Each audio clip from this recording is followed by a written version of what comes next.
Magician! Hey YouTube, Dogmagician84 here with a channel update. By the way, if I'm quieter than usual and just sniff and cough, it's because I've got a bit of a cold. I'd like to think I'm on the tail end of it, and I've been through the worst of it. Anyway, yeah. So, the first month of this year has passed. Well, I don't know about you guys, but I feel like for some of us, it's not been off to a great start. Well, some might have had a good January, but I know there's others that haven't really.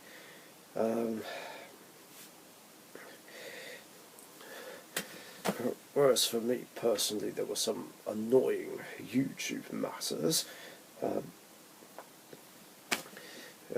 People just complaining for no reason and saying my videos are quiet when they're really not.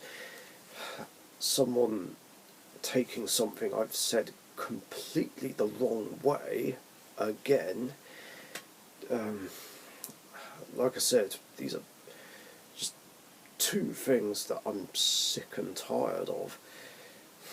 And in addition to that, someone said something in my surrendering rant video that I just didn't appreciate, and that was, competitively speaking, life points mean almost nothing, so it's a bad point to bring up. I mean, how dare he? Life points mean everything. I mean, I'll get more on that in a sec. I mean, maybe nothing bad was meant by it, but you just don't know with some people. I mean, this person did make a fair point about time saving in games. Try to benefit a lot from side decking and just benefiting from the amount of time you use to do it, and just trying to make it so that the game doesn't go to end of match procedure. I mean, they're fair points, but I don't like how he said that the life point thing is a bad point to bring up. Like, it's fucking not. I mean, just because me and competitive players think differently doesn't mean either of us are wrong. But yeah, I just personally don't agree with anyone who says that life points mean nothing. I mean, after all, the whole object of the game is to wipe out your opponent's life points, while all the while making sure they don't wipe out your life points. Now, of course, regarding the object of the game, it can be a different story if you're playing either a deck-out deck or an automatic win condition card, but again, that's a different story. That has nothing to do with this. But, yeah, other than that, the object of the game is still to wipe out the opponent's life points, while all the while doing what you can to stop the opponent wiping out yours. Plus, they do mean something if games go to time, and it is very frustrating losing to time. Plus, there is the point of using life points as a resource, and it is a fair point, using it for things like the Solemn Brigade, Instant Fusion, Ready Fusion, Instant Contact, and things like that. But when you're really low on life points, it's not really much of a resource. Well, except in the case of cards that cost half life points, like Solemn Judgment, for instance, because you always have half your life points, but otherwise there are cards that could cost 1,000 life points or 800 life points, and if you're not careful, they can end up being dead draws late game. Now, you could argue that, I mean, someone will probably say, oh, well, it shouldn't ever get to that stage, and you're doing something wrong. But not really. As that can come down to both skill and luck. Well, more so skill on the opponent's side. I mean, those sorts of situations could happen to anyone, even the best of us. We draw something late game that's not going to help because you don't have the life points to do it. That doesn't make anyone bad at the game or anything. Anyway, the point is, life points do mean something. See, this is another reason why I've distanced myself from competitive Yu-Gi-Oh!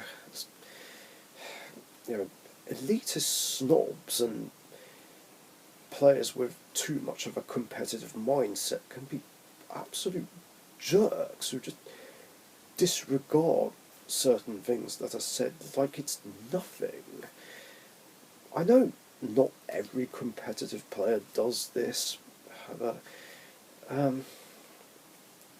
again, you just never know with some people. But still, it's all in the past, and this month has got better, and things did end on a high note. At least for me, getting a tournament win, technically, which I already talked about in my last tournament report, and with Pure Dark Magician. So that was just amazing. It was a shame that I lost against Fluffles, which is annoying.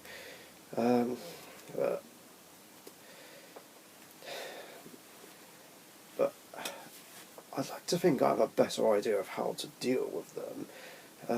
I'm in the process of acquiring cards that will help me specifically counter that deck, but I'll go over that in the next two minor league tournament vlogs, assuming of course that Fluffles will still be played.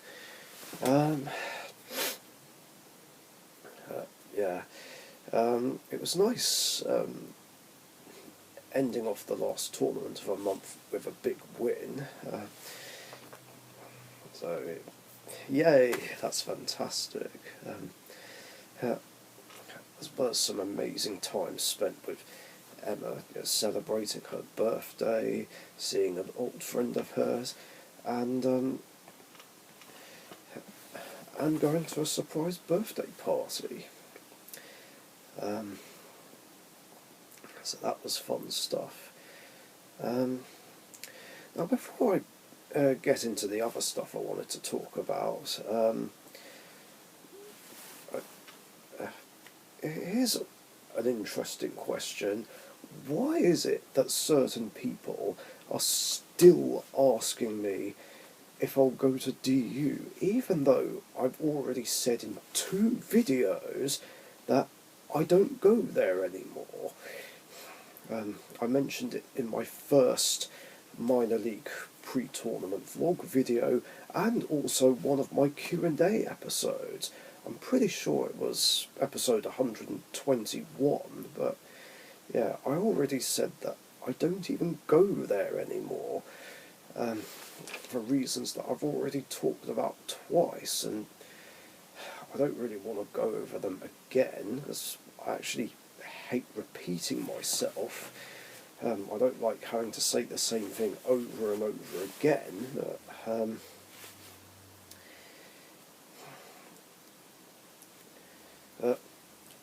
I don't know, it's just one of those questions that I wish people would stop asking me.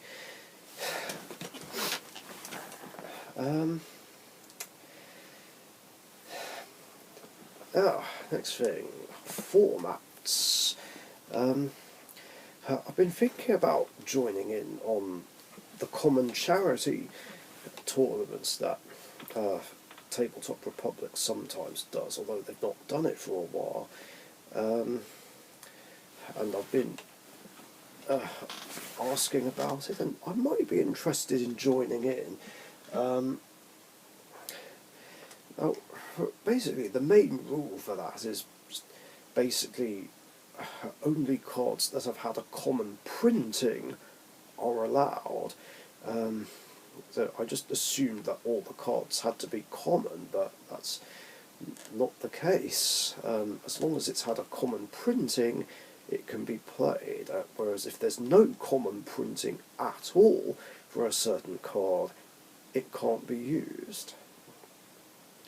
It'll make sense if I showcase some games with that. And this actually does give me an excuse to make my own Melfi deck, which I said I might do in another video. Now, if I'm right, all but one Melfi card does have a common printing. The only one that doesn't is one of their best cards, Melfi of the Forest, which is just annoying. I don't want that card being left out. But yeah, that's what I might lean more towards.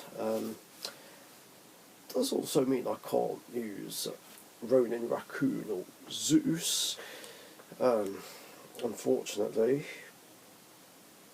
or any of the nightmares thinking about it. I'm sure I'll think of something. So yeah, that'd be another deck to make in addition to the Novellas deck that I've announced that I'm working on. Funny that, considering I said I wasn't going to build or rebuild any more decks, but when it came to Novellas, I just couldn't resist. Because I had so much fun playing it in games on Edo Pro, and I've been making it in real life. Now, this is what I've got so far. I mean, ignore the Chaos Hunters. Might not be able to see them clearly, but I apologise.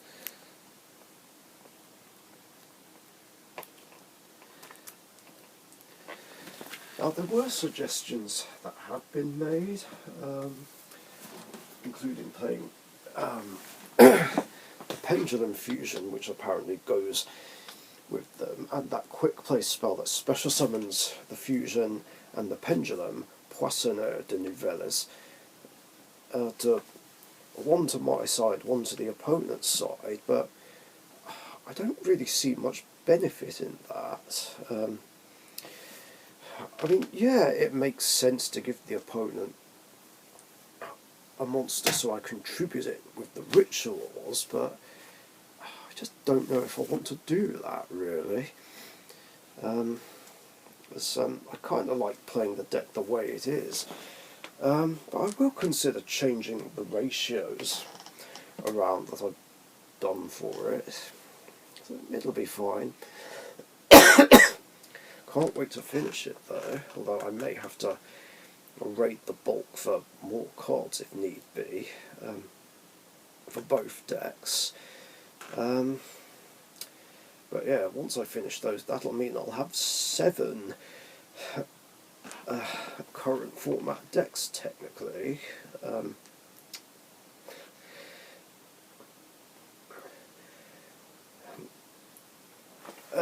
Now, regarding the idea of combining my Elemental Hero and Rainbow Neos decks together, which I was thinking of doing, and Matt and Alison Welch said I should do, I was going to do it, even if it meant I couldn't play Elemental Hero Flame Wingman Infernal Rage, because I don't have the room.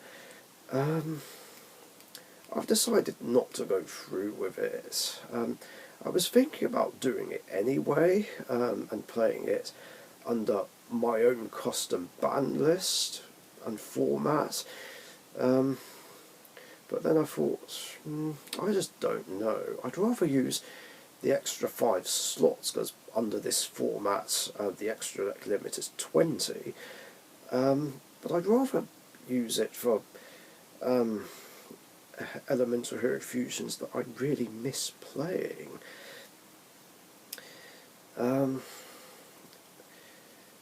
Not to mention that the mixture of those two decks can brick, and that did happen a couple of times.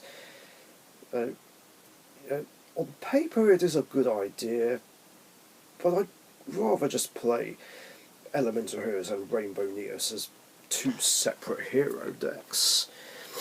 It'll just be a lot easier, I think.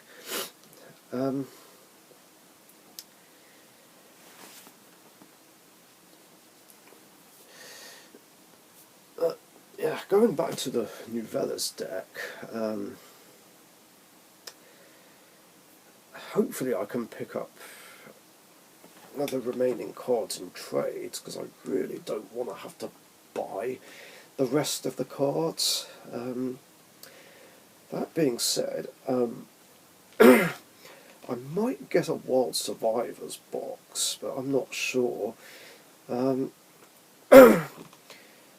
Maybe I'll get it as a gift, but I'm not going to hold my breath for that.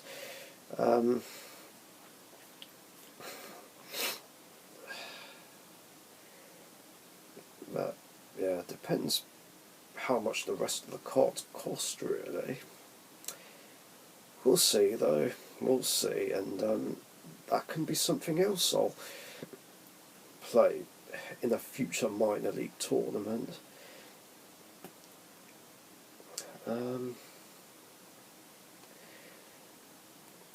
But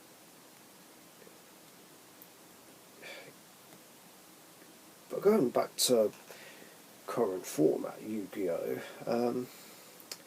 I feel like saying I'm semi-retired is sort of inaccurate. What's more accurate is mostly retired. Because ideally I really don't want to play current format Yu-Gi-Oh anymore. I guess I'll make an exception for like 1, 2 or 3 people, including Emma, because once her Pearly and Traptrix decks are finished, any games with them would have to be played under current format Yu-Gi-Oh. Oh, excuse me.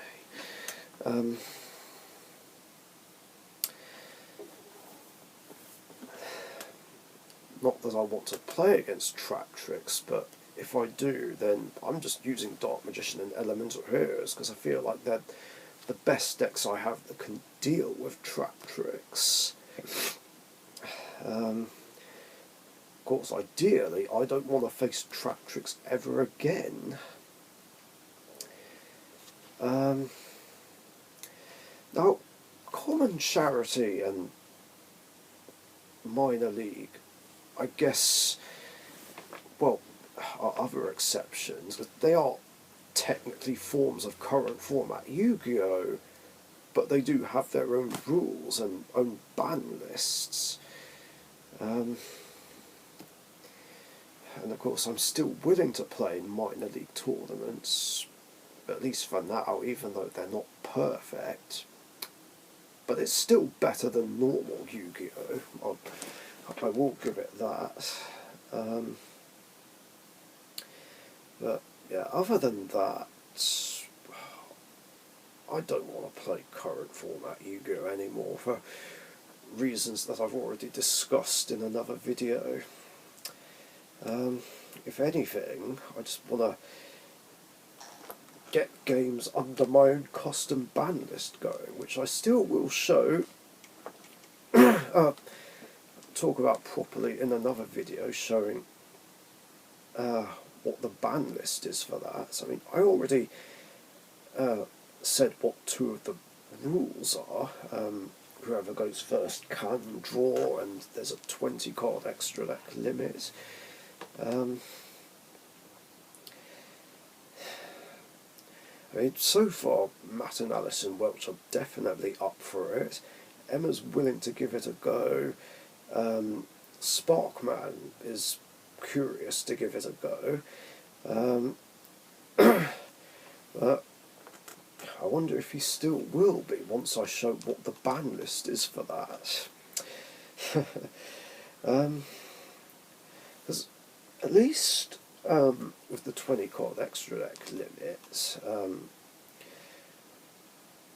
my Elemental and Dark Magician decks can benefit from it a lot, because I can fit in cards that I can't fit in normally. Because I've got some ideas for what to put in those extra decks, but they'd have to be cards that I'd be willing to switch out for when I play in a minor league tournament.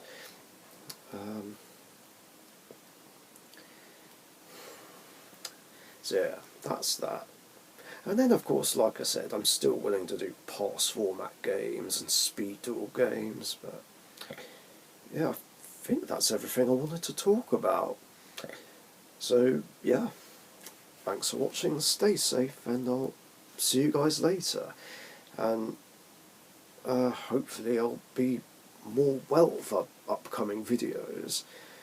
And also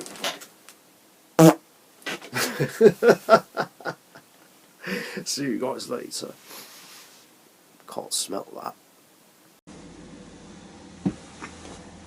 Thank you very much for watching. Be sure to subscribe to the Dark Magician YouTube channel.